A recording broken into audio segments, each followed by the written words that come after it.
সুপ্রিয় শিক্ষার্থীবৃন্দ, আসসালামু আলাইকুম। মহাখালী মডেল হাই স্কুল কর্তৃক অনলাইন ক্লাসে আমি খন্দকার আঞ্জুমান আরা, সহকারী প্রধান শিক্ষিকা, তোমাদেরকে শুভেচ্ছা জানাচ্ছি। আশা করি তোমরা সবাই ভালো আছো, আমিও ভালো আছি। করোনার এই মহামারীর মধ্যে অনেক দিন তোমাদের সাথে দেখা নাই, তাই এই অনলাইন ক্লাসের মাধ্যমে আমরা একটু হলেও উপকৃত হতে পারি। তোমরা যারা নবম দশম শ্রেণীতে মানবিক বিভাগে আছো, আমি তাদের সাথে ভূগোল এবং পরিবেশ বিদ্যা নিয়ে আজকে আলোচনা করব। তোমরা মানবিক বিভাগের ছাত্রছাত্রীবৃন্দ নবম দশম শ্রেণীর ভূগোল বইটা নিয়ে সেটের সামনে বসে যাও এবং একটু মনোযোগ দিয়ে শোনো। এই বইয়ের পঞ্চম অধ্যায়ের বায়ুমণ্ডল বিষয় নিয়ে আমি তোমাদের সাথে আজকে আলোচনা করব। বায়ুমণ্ডল আমরা এর আগে জানতে পেরেছি মহাকাশে আবিষ্কৃত সৌরজগতে বাসযোগ্য আদর্শ গ্রহই হচ্ছে পৃথিবী। এই পৃথিবী চারিদিকে মানে ভূপৃষ্ঠ, আমি যেখানে দাঁড়িয়ে আছি এটা ভূপৃষ্ঠ বলতে পারি। এই ভূপৃষ্ঠের চারিদিকে জীবজগতের প্রাণ ধারণের জন্য প্রয়োজনীয় বায়ুর উপাদান বেষ্টিত রয়েছে, এটাকে আমরা বায়ুমণ্ডল বলি। এই বায়ুর উপাদানসমূহ কয়েকটি স্তরে বিন্যস্ত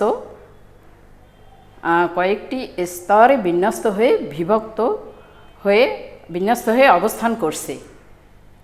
এগুলো পৃথিবীর মানুষ এবং অন্যান্য জীবজগতের জন্য কত দরকার তা আমরা জানার এবং বোঝার চেষ্টা করব। তাহলে আসো আমরা এ অধ্যায় পাঠ শেষে কি জানতে পারবো। দেখো, তোমরা সবাই তো বই বের করেছো, বইয়েও দেখো এখানেও বোর্ডে লেখা আছে বায়ুর উপাদান আমরা বর্ণনা করতে পারবো।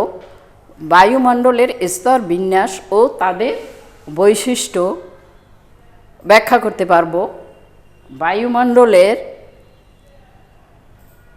বিভিন্ন স্তরের গুরুত্ব বিশ্লেষণ করতে পারবো। আবহাওয়া ও জলবায়ুর উপাদান বর্ণনা করতে পারবো। পানি চক্র ব্যাখ্যা করতে পারবো।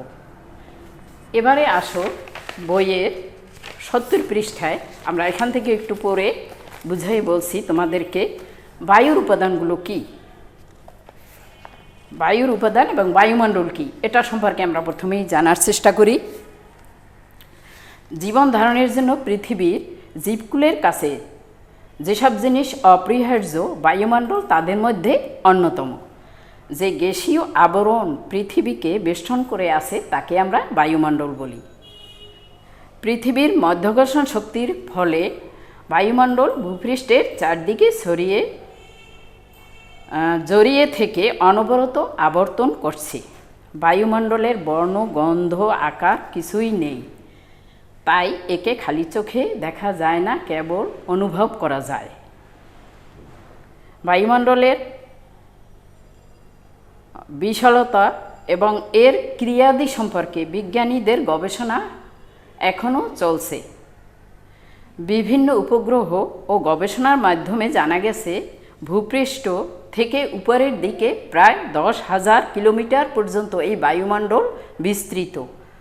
বায়ুমণ্ডলের ব্যাপ্তি যত বিশালই হোক না কেন, এর প্রায় 97% উপাদানই বায়ুমণ্ডল থেকে প্রায় 30 কিলোমিটারের মধ্যে সীমাবদ্ধ। তাই মানুষ, উদ্ভিদ ও জীবজন্তুর উপর এর প্রভাব অত্যন্ত বেশি। বায়ুমণ্ডলে প্রধানত 3 প্রকার উপাদান রয়েছে, যেমন বিভিন্ন প্রকার গ্যাস, জলীয় বাষ্প এবং ধূলিকণা ও কণিকা। এই বায়ুমণ্ডলের বিভিন্ন প্রকার উপাদানের তালিকা একটা সারণীতে বইয়ে দেখো দেয়া আছে। সারণী 1, এখান থেকে আমি পড়ছি। দেখো, নাইট্রোজেন N2 এর সংকেত, এর শতকরা হার 78.02। অক্সিজেন O2 এর শতকরা হার 20.71। আর্গন এর শতকরা হার 0.80।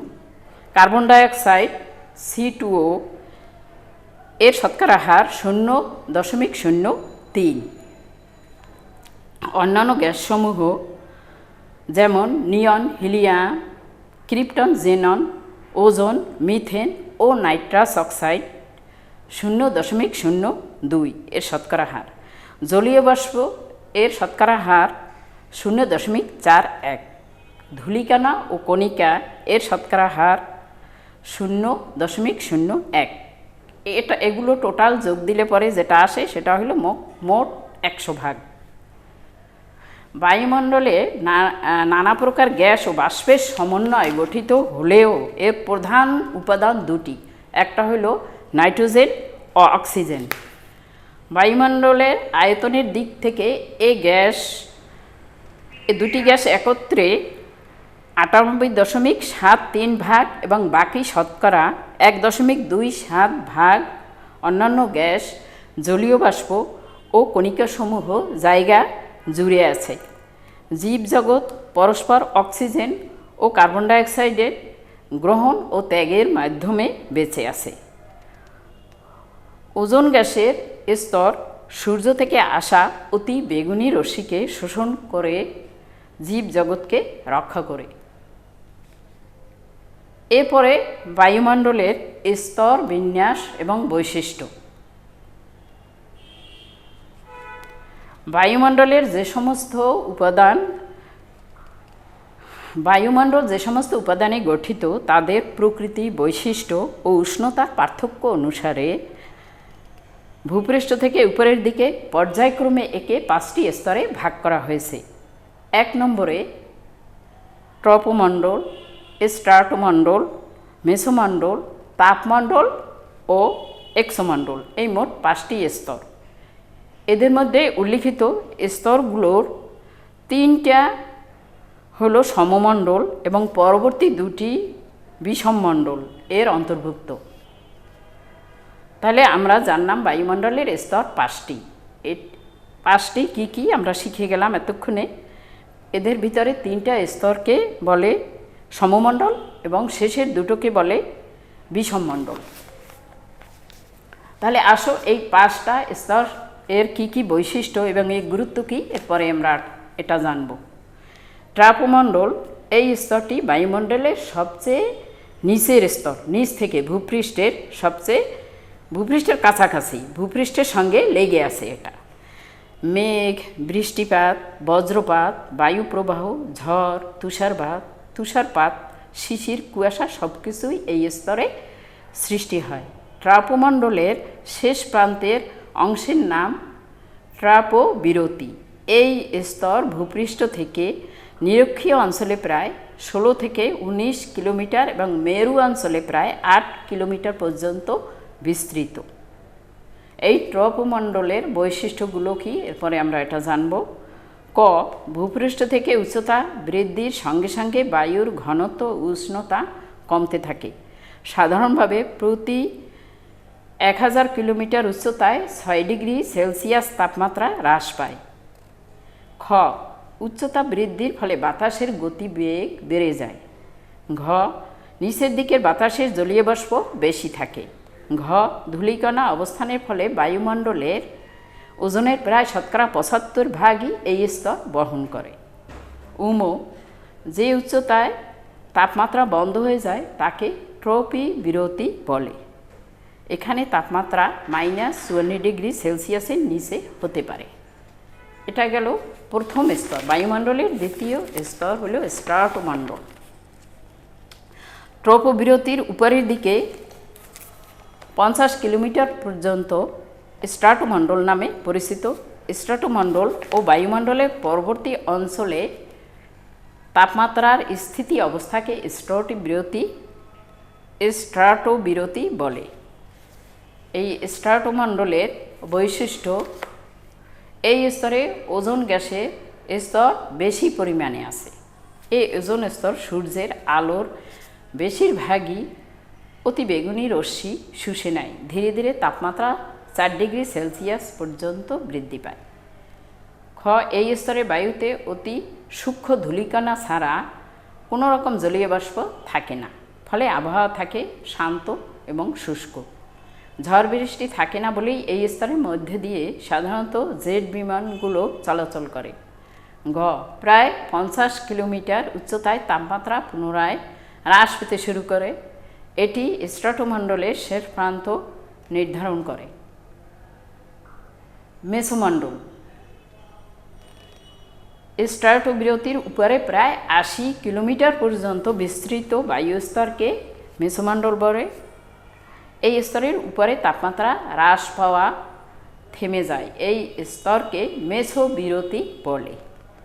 মেসোমণ্ডলের বৈশিষ্ট্য: এই স্তরে ট্রপোমণ্ডলের মতোই উচ্চতা বাড়ার সাথে সাথে বায়ুমণ্ডলের তাপমাত্রা কমতে থাকে, যা -83 ডিগ্রি সেলসিয়াস পর্যন্ত নিচে নেমে যায়। মেসোমণ্ডল বায়ুমণ্ডলের সবচেয়ে শীতলতম তাপমাত্রা ধারণ করে।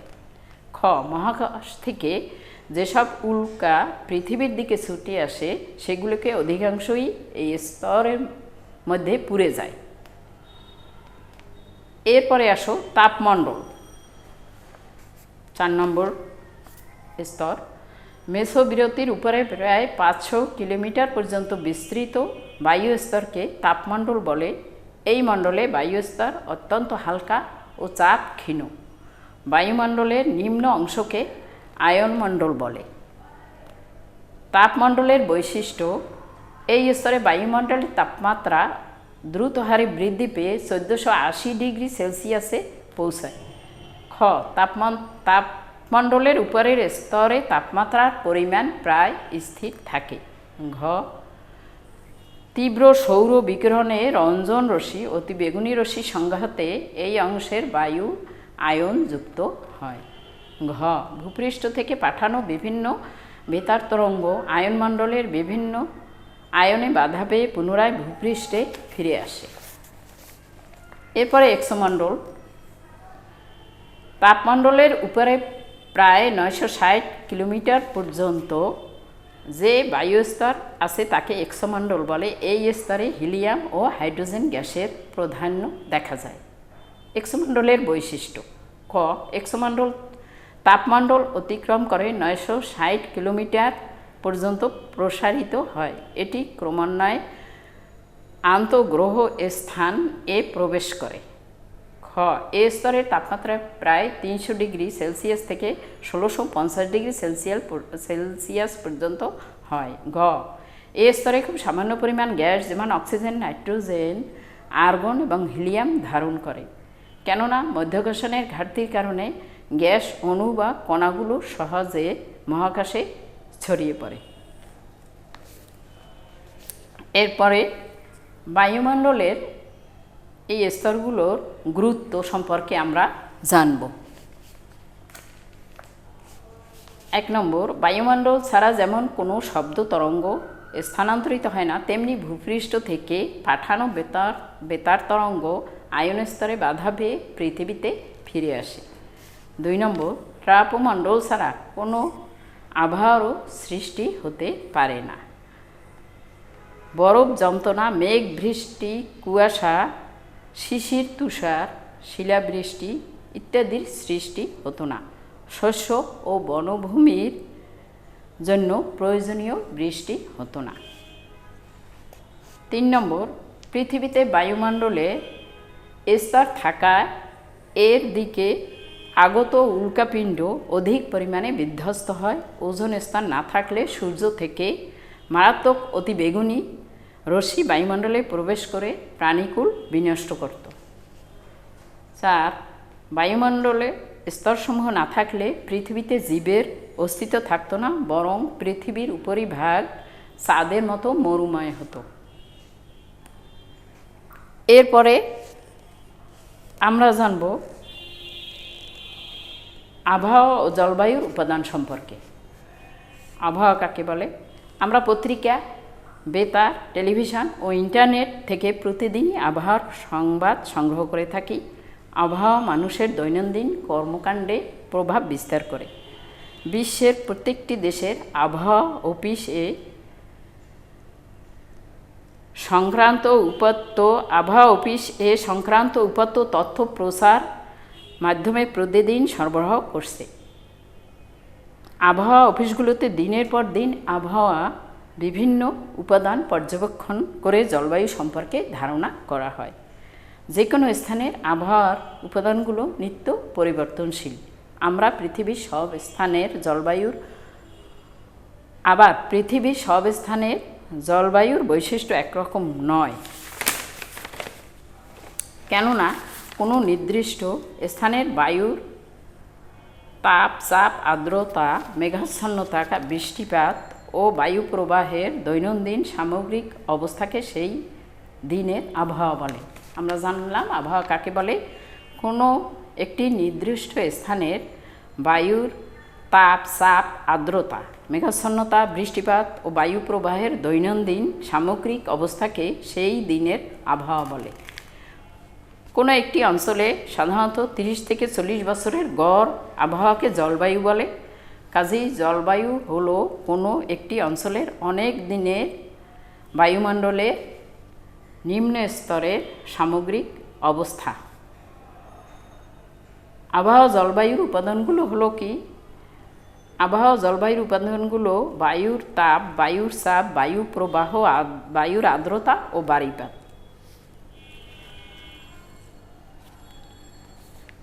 এরপরে জলবায়ুর আমরা যেটা পড়ব সেটা হলো জলবায়ুর নিয়ামক। পৃথিবীর সব অঞ্চলের জলবায়ু একই রকমের নয়। কোনো অঞ্চল উষ্ণ এবং কোনো অঞ্চল শীতল, আবার কোনো স্থান বৃষ্টিবহুল এবং কোনো স্থান বৃষ্টিহীন। কিছু ভৌগোলিক বিষয়ের পার্থক্যের কারণে স্থানভেদে জলবায়ুর এরকম পার্থক্য পরিলক্ষিত হয়। এই বিষয়গুলিকে জলবায়ুর নিয়ামক বলে। বিভিন্ন নিয়ামকের বিবরণ ও জলবায়ুর উপাদানের উপর তাদের প্রভাব বর্ণনা করা হলো।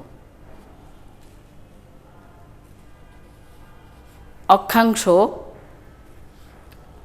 জলবায়ুর নিয়ামকগুলোর প্রভাব হইল অক্ষাংশ, উচ্চতা, সমুদ্র থেকে দূরত্ব, বায়ু প্রবাহ, সমুদ্র স্রোত, পর্বতের অবস্থান, ভূমির ঢাল, মৃত্তিকার গঠন, ভূমির অবস্থান, এগুলো। আমরা আসো এই প্রভাবগুলো, নিয়ামকগুলোর একটু বর্ণনা জানি। অক্ষাংশ। সূর্যকিরণের মাত্রা অক্ষাংশভেদে বিভিন্ন রকম হয়। নিরক্ষরেখার উপর সারা বছর সূর্য লম্বভাবে কিরণ দেয়, আর নিরক্ষরেখা থেকে যতই উত্তর বা দক্ষিণে যাওয়া যায় সূর্যকিরণ তির্যকভাবে পড়তে থাকে।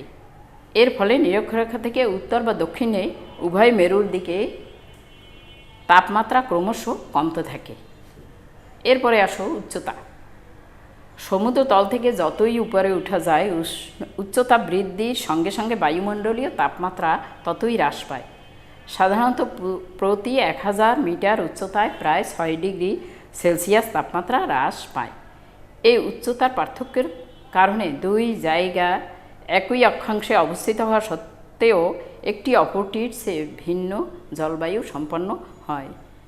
যেমন দিনাজপুর ও শিলং একই অক্ষাংশে অবস্থিত হওয়া সত্ত্বেও শুধু উচ্চতার তারতম্যের জন্য এদের জলবায়ু ভিন্ন রকম।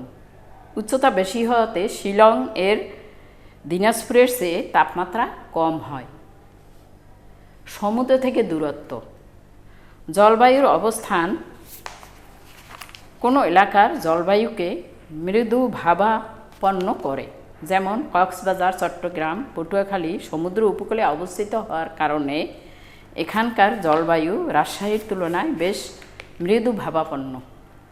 সমুদ্র নিকটবর্তী এলাকার তাপমাত্রা শীত গ্রীষ্ম তেমন পার্থক্য হয় না। এ ধরনের জলবায়ুকে সমভাবাপন্ন জলবায়ু বলে। কিন্তু সমুদ্র উপকূল থেকে দূরের এলাকায় শীত গ্রীষ্ম উভয় চরম হয়, কারণ স্থলভাগ জলভাগ অপেক্ষা যেমন দ্রুত উষ্ণ হয় আবার দ্রুত ঠান্ডাও হয়।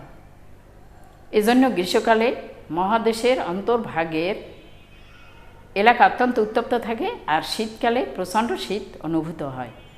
এ কারণে জলবায়ুকে মহাদেশীয় বা চরম ভাবাপন্ন জলবায়ু বলে। এরপরে আসো বায়ু প্রবাহ।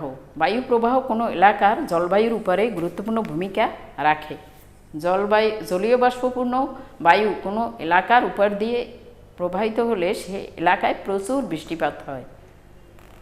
যেমন বাংলাদেশে বর্ষাকালে প্রচুর জলীয় বাষ্পপূর্ণ মৌসুমি বায়ু প্রবাহিত হয়, প্রচুর বৃষ্টিপাত হয়।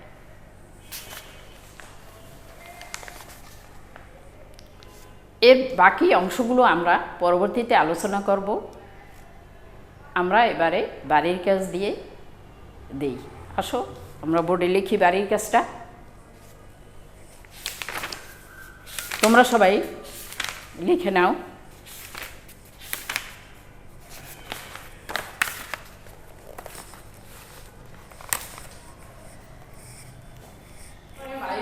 বাড়ির কাজ তোমরা লিখে নাও। 1 নম্বর প্রশ্ন, বায়ুমণ্ডল কি?